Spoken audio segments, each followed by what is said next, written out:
Jadi katanya setelah keluar daripada lepas segmen yang live tu, anda telah mencari kerja. Malangnya ada berlaku sedikit kekecohan di situ. Apa ceritanya?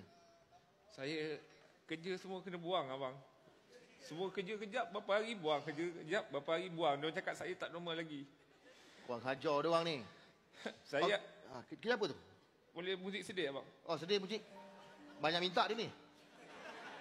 Saya adalah, yalah orang tak ada semua orang nak dapatkan kita kerja kan. Betul. Saya ada buat bisnes kecil-kecilan, dobi. Bagus.